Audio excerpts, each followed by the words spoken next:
the Chinese Consul General in Johannesburg says Beijing is looking forward to a successful G20 summit in November. He says the global gathering will contribute in reshaping global governance.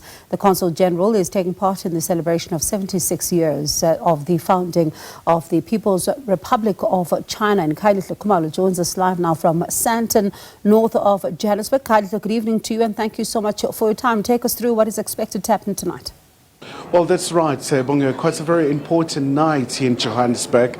It's all about celebrating 76 years since the founding of the People's Republic of China. So a very colorful event here with a number of cultural performances, but really underpinned by the very formidable bonds and the ties between South Africa and China. In fact, a short while ago, the Consul General had an opportunity where he was speaking, Bongo, about the importance of China, South Africa in the context of Global South, but also talking about a very volatile global environment, but also reaffirming that position that China will continue to work with South Africa. I mean, these are members of BRICS, of G20. In fact, also the Consul General spoke about the significance of South Africa's presidency, especially in a very harsh global environment with the geopolitical tension and array of other challenges as well. But saying it's going to be a very critical platform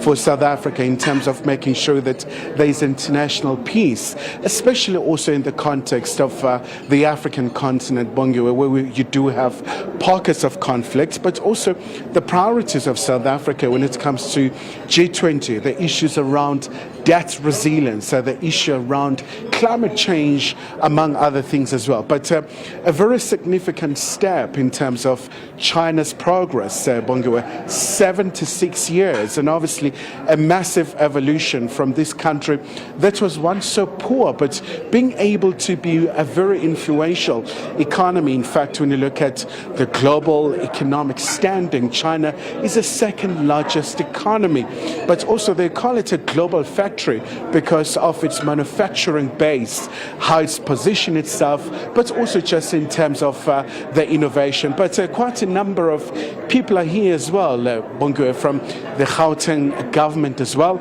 As you know, that Gauteng remains South Africa's economic hub.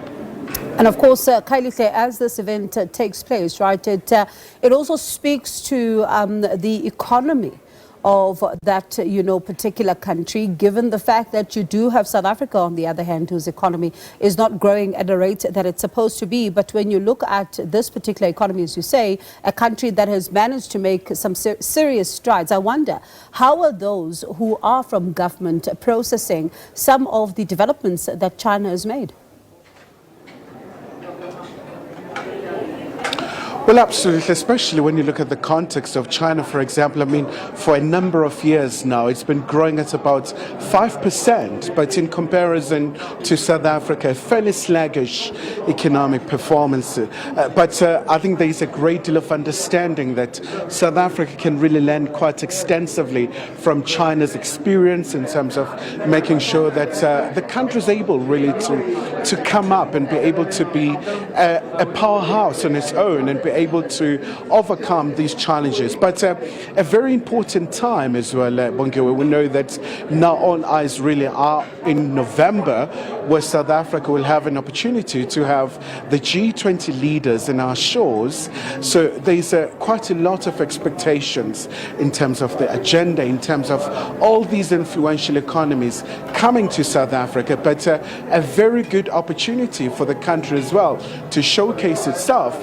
But of course, obviously, there's quite a lot of really issues around the infrastructure. Are we going to have the water delivered, once the international envoys are right in our shores? But I think there's a very clear undertaking in terms of the authorities, in terms of making sure that South Africa is able to deliver a resounding success when it comes to a G20. But also, in the main, what is important for South Africa is about making sure that it's able really just to tackle all these issues, especially now, Bongo, as we know that there are also very tensions when it comes to South Africa and the US, but China has been saying that it's offering stability, but also it cares about making sure that we don't see the rise of protectionism and also unilateralism in the context of these tariffs that we've seen imposed by the US to a number of countries,